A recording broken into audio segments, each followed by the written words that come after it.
What's up, guys? Ballin With Blizzy back with another PGA Tour preview. This week we are headed to Texas for the Charles Schwab Challenge at Colonial Country Club. We're going to take a look at the course preview, courtesy of Betsperts Golf. We're going to take a look at the odds boards on DraftKings. We will look at the course history on Data Golf, and then we will build a custom model over at rickrungood.com and see if we can parlay that into a single entry lineup on DraftKings that can make some noise. So without further ado, let's jump right into it. So the Charles Schwab Challenge at Colonial Country Club, the final tour stop in the state of Texas. You can see it here. Texas swing coming to an end. 80th anniversary, 8 decades. It's the PGA Tour's longest running venue. Been here since 46. The field we'll jump into in a little bit. Weaker than all of our signature events, of course, but much stronger than what we saw last week at the CJ Cup. Byron Nelson, you've got guys like Ludwig Oberg, Brooks Koepka, Justin Thomas, Robert McIntyre, Akshay Bhatia, Ben Griffin. So a little bit stronger than last week, but not the best field in the world. Certainly not anything major-esque or signature event-esque. So the measurables, it's a par 70. It's a shorter course, 7,200 yards. You don't need to be the longest hitter in the world. This course kind of historically has played to all skill sets, shorter guys, bombers, accurate guys, bomb and gouge, whatever. So everybody can sort of win here. Any style can win here. 6 water holes in play. It's the 15th most out of 44 course stops. It isn't the easiest course in the world. You know, we see a lot of times -9 to -13 at this course. It's the 8th toughest on tour. Bermuda fairways, not the widest in the world, just shy of 30 yards wide on average. 6th narrowest on tour. The greens are the 5th smallest on tour, 5,000 square feet in fast greens. And so it kind of makes sense when we talk about bombing doesn't necessarily give you an advantage here. All skill types can win. We saw Aaron Rai win. He's in the field last time out at the PGA Championship. Those types of guys, Russell Henley, one of the top guys on the betting board this week. He plays well here. Not the longest hitter, but very accurate, smooth putter, really good approach player. That's what's going to kind of be key this week. You see it right here. A classic positional golf course, tree-lined layout, numerous dog legs, tight driving corridors. So if you're just thinking, I'm just going to go crazy off the tee and bomb it, yeah, you may have a shorter number in, but it's not going to be to your advantage positionally. And then, of course, you're hitting out of thicker rough rather than a clean lie on the fairway. Course presents one of the most demanding accuracy tests on tour, ranking among the tightest venues, like I mentioned, when you combine the fairway size and the green size. Narrow fairways, small greens. So again, you're going to have to be accurate. Bermuda grass fairways, we talked about that. Bent grass putting surfaces, which we have not seen a ton of bent grass to this point in the season. You can kind of see how the stats measure out and what makes this course difficult. Birdie or better percentage, normally on tour, 21%. Here, 16.5%. Bogey percentage, normally 16%. Here, 18%. Birdie to bogey ratio, usually about 1.5 birdies for every bogey. Here, you're bogeying more than you birdie. Par 3 scoring, in line. Par 3 birdie or better percentage, just a hair lower. You can see what makes this tough. Look at this number. The par 5 scoring, generally birdie or better on 46 or so percent of courses on tour. At this course, you're only birdieing or better on the par 5s under 35% of the time. Cannot be overpowered with distance. You've heard me say that 3 times already. Difficult venue. You're just going to have to be smart, be positional, take advantage when you do have an opportunity fall into your lap. And then again, try to minimize mistakes. We talk about it every week on these preview shows. Bogey avoidance. It's going to be massive this week. So with that being said, let's take a quick look at the odds board. Ludwig Oberg 10-1, Russell Henley 20-1, Justin Thomas 24-1, Robert McIntyre 24-1, Ricky Fowler 24-1, Ben Griffin 25-1. Interesting that Ludwig Oberg, you know, by the probabilities, is given twice as good of a chance of winning here as anybody else. He's the best, most talented golfer in the world. I don't know if this perfectly sets up for him. I kind of like a guy like Henley here. I love a guy like JJ Spawn. This is a course where JJ Spawn, his strengths are accentuated and his weaknesses are mitigated. So that's massively huge for him. Hideki, don't love it because he's a wayward driver, but with distance not being the end all be all, if he just can take iron off most of the tees here, maybe that gives him, you know, a chance to win here. But I like the guys like Spawn. Bhatia 34-1. Keegan Bradley, 36. Keith Mitchell, 38. Gary Hall, 39 to 1. Sung J M, interesting. I like the value in a field like this at 44 to 1. Thor Bjornsson, more power and scoring type guy, not necessarily a positional and strategy type guy, but he's 50 to 1, very talented. Brian Harman, I think, plays very well at courses like this. Matt McCarty should play well at a place like this. Sam Stevens should play well at a place like this. Michael Kim, I like him at 86 to 1. Eric Cole, I think this sets up beautifully when, if we get the best of Eric Cole, which we have not gotten recently, but how he wins, how he scores, how he plays, this sets up really well at 88 to 1. Austin Eckroat, same thing at 98 to 1. Smotherman, same thing at 115 to 1. Lee Hodges, same thing at 135 to 1. Tom Hoagie, I love. I'll probably bet that again at 155 to 1. Svensson, interesting at 200 to 1.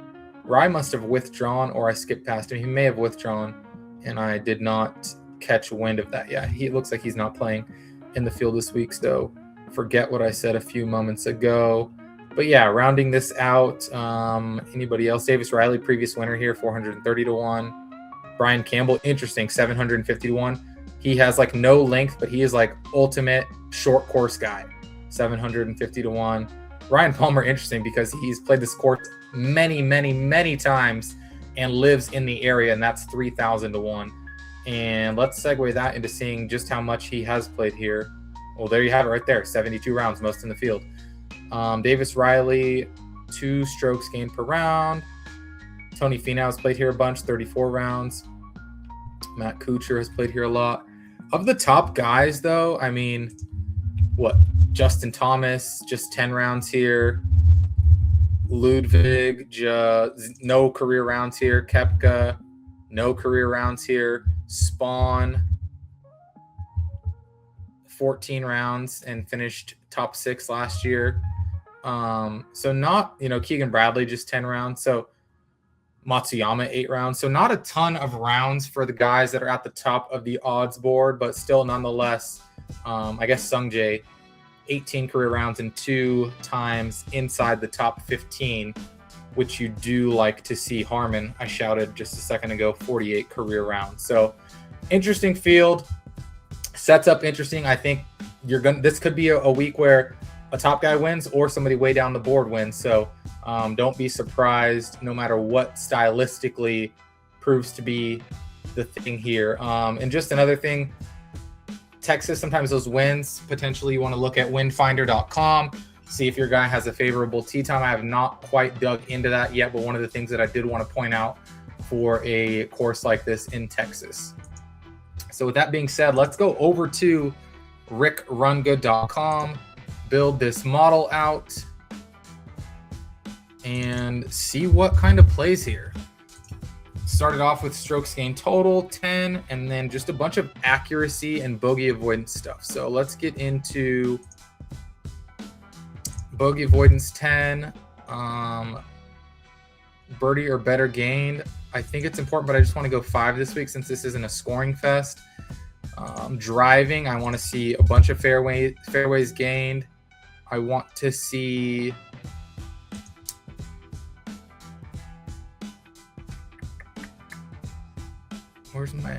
where is my greens gained? Get 10 on there. Opportunities inside 15 feet. Let's do another 5 to kind of blend that with the birdies or better gained.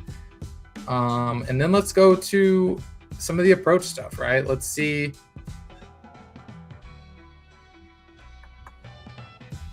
Maybe these 2 buckets, kind of shorter approaches. You know what? I even want to distill it down more. Let's go to the really short approaches and wedge play game. Let's go difficult courses, 10. We've got 30 more to work with. I don't think course history makes sense. I think par 4 scoring makes a ton of sense here, particularly long par 4s. I think that is going to be a critical stat here. Around the green, I'm not too concerned about. Let's go maybe approach over the last 36. And then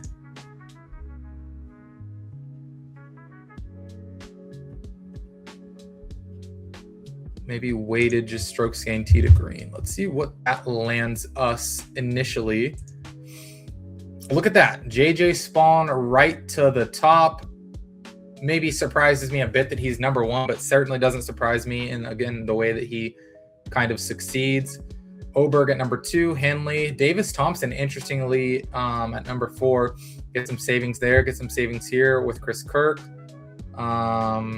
Savings with Doug Gim. I shouted out Lee Hodges. He tends to play well at courses like this.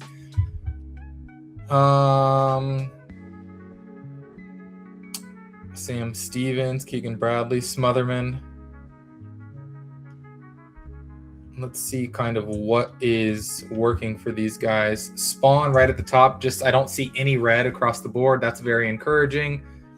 Henley, not the best on long par 4s. Interesting to keep in mind. Kirk, a lot of green. Doesn't birdie or better a lot compared to the field. But again, you don't necessarily have to do that this week.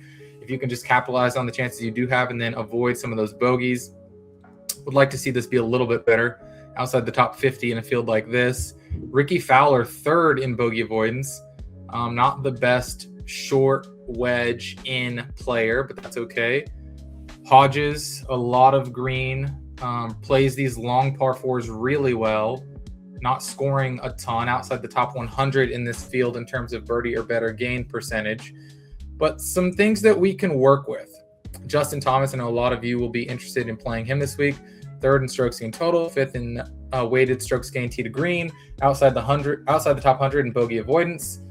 And the rest looks good. 4th in strokes gained hard courses. Not the best at gaining fairways, but again, like I said with Hideki, maybe more irons in play off the tee can suit a guy with driver troubles that tend to be wayward. So let's see where we can go with this. I like the immediate kind of savings guys that I see up here. Maybe we start with Hodges. Spawn obviously priced up in a field like this, but let's see what we can try to take advantage of. Let's go Hodges for the savings. Maybe Spawn because I liked him and he is number 1 in the model.